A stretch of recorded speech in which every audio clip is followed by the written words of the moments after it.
अॼु असां सां गॾु आहे इंटरनेशनल सिंधी सम्मेलन जो पायो विझंदड़ श्री प्रेम लालवाणी। असांजे हिन प्रोग्राम में तव्हांजो हार्दिक स्वागत आहे। Hi. तव्हां असांखे ॿुधायो त ही इंटरनेशनल सिंधी सम्मेलन करण जो वीचार तव्हांखे कॾहिं ऐं कीअं आयो? शीला, इहो असांखे ख़्यालु आयो 1989 में। उन टाइम ते डॉक्टर कल्लू तदानी ऐं माई सेल्फ असीं कमु कंदा हुआसीं कुक काउंटी हॉस्पिटल में। पोइ लंच ताईं असीं गॾिजंदा हुआसीं, पोइ प्लान पिया कंदा हुआसीं। उन टाइम ते ॿियूं सम्मेलन थींदियूं हुयूं, लाइक मराठा, गुजराती, तेलुगु, तमिल। ऐं मां पियो चवंदो हुउसि त असांखे सभिनी सिंधियुनि सां गॾिजणु करणु खपे। ऐं असांजी सिंधी सम्मेलन इन शिकागो में इज़ द ओल्डेस्ट। अक्टूबर 65 जॾहिं असां स्टार्ट कई। ऐं मां इहो एक्चुअली कल्लू हो 6 साल अॻु में, ही आयो 58 में, मां आयुसि 64 में। सो कल्लू हो अवर सीनियर। सो मूं चयो त असीं सिंधी एसोसिएशन ठाहियूं ऐं कल्लू खे असां इंचार्ज जो मुखी, ऐं ईअं असांजी ठही। पर छा थियो त असीं जॾहिं बि गॾिजंदा हुआसीं त मूं चयो त हाणे 25th एनिवर्सरी असांजे सिंधी एसोसिएशन ऑफ शिकागो थी, त मूं उन टाइम ते 4 ॼणनि खे घुरायो ॿाहिरां।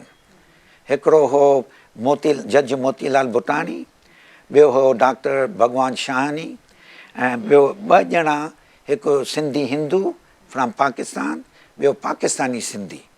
ऐं 4 ॼणनि खे घुरायुमि मुंहिंजे घर में चई वेठा। मूं उन वक़्तु तव्हांखे उन्हनि खे चयो त भई असांजी हीअ प्लान आहे, तव्हां छा था सम्झो? छाकाणि केतिरा टाइम तव्हांखे ख़्याल ईंदा आहिनि, पर जॾहिं एक्सप्रेस कबा आहिनि त दे डोंट लुक। सो जॾहिं मां इन्हनि खे ॿुधायो त चई ॾाढी सुठी ॻाल्हि आहे, तयारु थी ऐं कर। त मूं चयो ठीकु आहे। त पहिरियों स्टेप इहो थियो। पोइ द सेकेंड स्टेप हो जॾहिं मां शिकागो सिंधी एसोसिएशन सां ॻाल्हायो त भई असीं कयूं हीअ। थोरे वक़्त खां पोइ जॾहिं सोचियो, चई भई इंटरनेशनल असां में तामन आहे।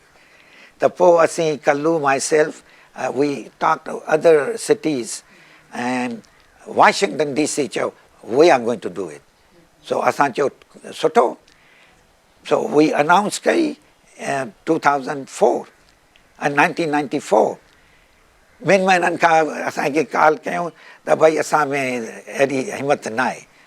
त लकली किशन कृपालानी हो प्रेसिडेंट ऑफ सांझ Sindhi association of new Jersey, हुन चयो मां थो कयां।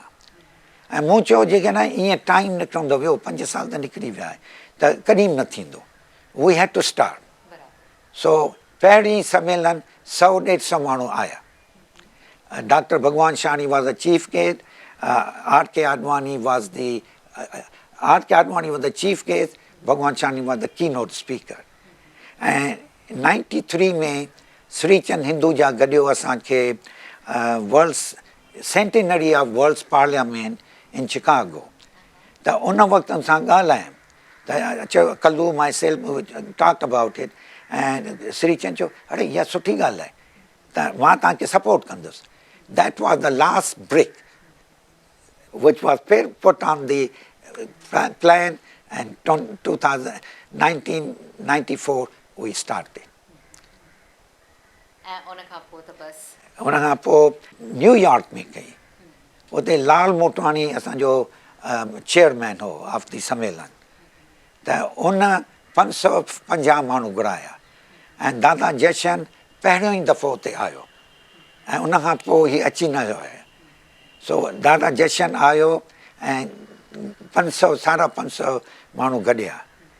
त उन खां पोइ माण्हुनि खे ख़बर पइजी वई त 3rd सम्मेलन थी शिकागो में, उते 600-700 माण्हू अची विया।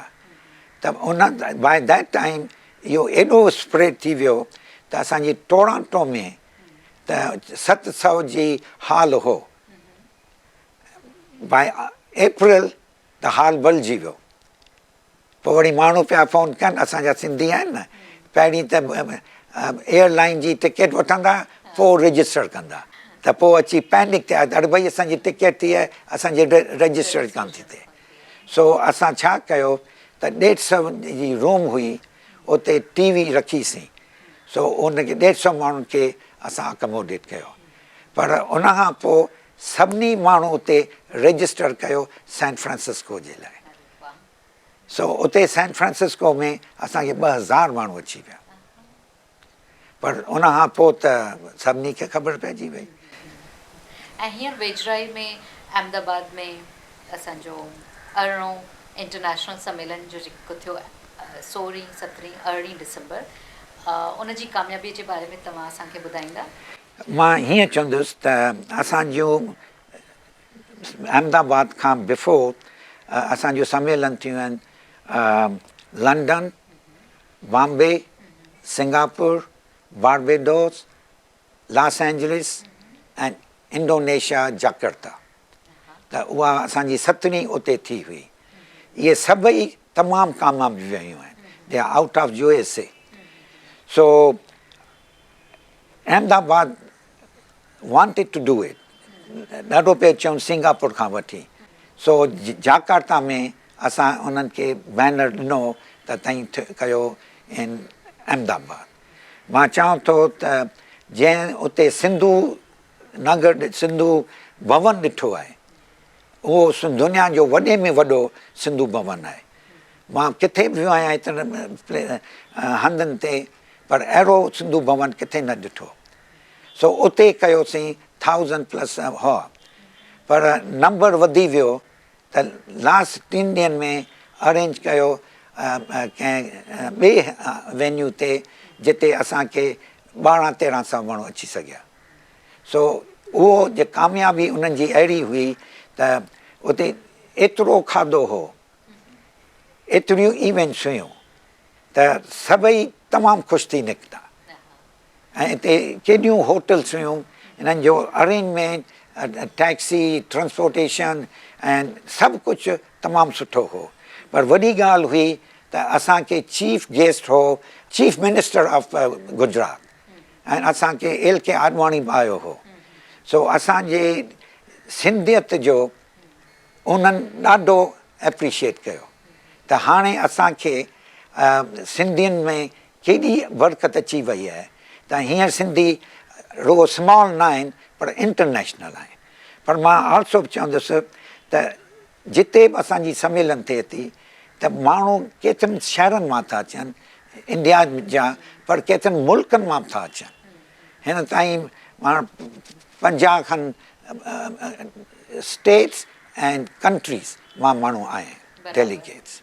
मूं बि ॾिठो त माण्हू I think Jakarta, Singapore, Hong Kong, Dubai, US, Philippines, हेतिरनि मुल्कनि मां आया हुआ। इहा तमामु वॾी ॻाल्हि आहे जो सभई पंहिंजे पंहिंजे शहर खे छॾे करे, पंहिंजे पंहिंजे मुल्क खे छॾे करे ही सम्मेलन में ॿधीअ सां गॾु अची ख़ुशीअ सां इहो मौक़ो मिलायूं, ॾाढी सुठी ॻाल्हि आहे। ॿी ॻाल्हि आहे त छा थियो आहे, 18 सम्मेलन में असीं ॿियनि शहरनि में विया आहियूं, ॿियनि मुल्कनि में विया आहियूं।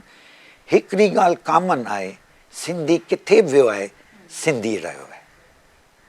साॻियो खाधो, साॻियो चेटीचंड, गुरू नानक जो बर्थडे, दादा जशन, सभिनी वर्ल्ड में किथे विया आहियूं, पर असीं सिंधी रहिया आहियूं। असांजा नौजवान हिन सम्मेलन में कहिड़ी तरह सां बहिरो वठनि था? असांजा नौजवान त पायोनियर आहिनि, छाकाणि त न्यू जर्सी में जॾहिं पहिरियों ई दफ़ो स्टार्ट कई त उते सभिनी माइटनि चयो त असांखे मैट्री करणियूं आहिनि, असां ॿार वेठा आहिनि, न त असीं इहे ॿाहिरि था हलिया वञनि। सो पहिरें ई सम्मेलन खां यूथ जो प्रोग्राम इंक्लूडेड आहे। सच जेकर अॼुकल्ह ई इंटरकास्ट मैरिजिस थियनि थियूं, तंहिंमें कुझु कामयाबु वञनि थियूं, कुझु न बि थियूं वञनि। ऐं हीउ हिकु वॾो मसइलो थी पियो आहे अॼु सिंधी क़ौम लाइ त जेकर सिंधियुनि सां गॾु मिलनि को अहिड़ो तरीक़ो हुजे जंहिंमें तव्हांजे सम्मेलन जे ज़रिए इहो थिए त सिंधी जवान छोकिरा छोकिरियूं पाण में मिलनि हिक ॿिए सां गॾिजनि त सिंधी सिंधियुनि सां शादी कनि त इन सां इहो हिकु वॾो मसइलो असांजो हल थी सघे थो। असांजी पहिरीं सम्मेलन खां ई न्यू जर्सी में माइटनि इहो असांखां पुछियो त तव्हीं असांजी लिस्ट ठाहियो त असीं ॾिसूं त केरु अवेलेबल आहिनि। पर जॾहिं असां चिकागो में कई त यूथ जेके हा उन्हनि रिबेल कयो, चई असां लिस्ट न असांजी ठाहियो, छाकाणि असीं छो था चऊं त असीं वी आर लुकिंग। सो असां ॿियो सब्सटीट्यूट कयो त गेटिंग यूथ टुगेदर असांजी थींदी आहे आइस ब्रेकिंग। पोइ सभई ईंदा आहिनि, पोइ इंट्रोड्यूस कंदा आहिनि। सो ही यूथ आहिनि न, we left them to them to plan their own programmes. So छा थियो आहे त अॻे छोकिरियूं छोकिरा ईअं न चवंदा त भई वी आर लुकिंग। हाणे छोकिरियूं बि असांखे कॉल कंदियूं आहिनि त uncle we have no Sindhi around, त असीं सिंधियुनि सां गॾिजण था चाहियूं। त असीं उन्हनि खे चवंदा आहियूं त अचो सम्मेलन ते त तव्हांखे सिंधी छोकिरा छोकिरियूं गॾिजनि। ऐं इहो मुंहिंजी ॾाढी ख़ुशी आहे त केतिरनि सम्मेलन ते हिन टाइम ताईं केतिरियूं शादियूं थियूं आहिनि ऐं केतिरा अॼुकल्ह ॿार 10, 8, 10, 12 साल जा बि थी विया आहिनि। तमामु सुठी ॻाल्हि आहे इहा त। तव्हां असांखे ॿुधायो त असां सिंधी पंहिंजी पहचान, पंहिंजी सुञाणप, पंहिंजी हिकु आइडेंटिटी बरक़रार रखण लाइ असांखे छा करणु घुरिजे? पहिरीं पहिरीं त सिंधी सम्मेलन ते अचो त तव्हांखे ख़बर पए त जॾहिं ताईं ॾिसंदा त सभई सिंधी आहिनि त उन में असांखे हिक ॿिए खे इनकरेज करणु थिए थी।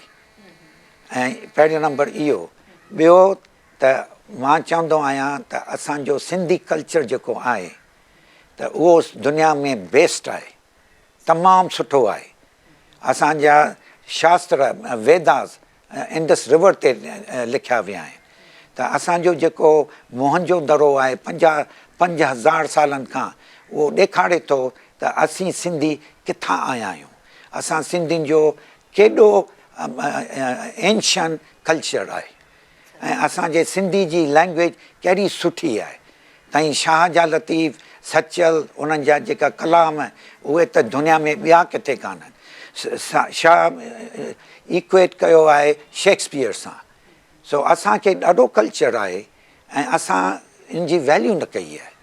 पर सिंधी सम्मेलन असांखे ॾेखारे थी त असांजो कल्चर कहिड़ो आहे, असांजी सिंधियत कहिड़ी आहे ऐं उहा असांखे तमामु सुठी हली आहे।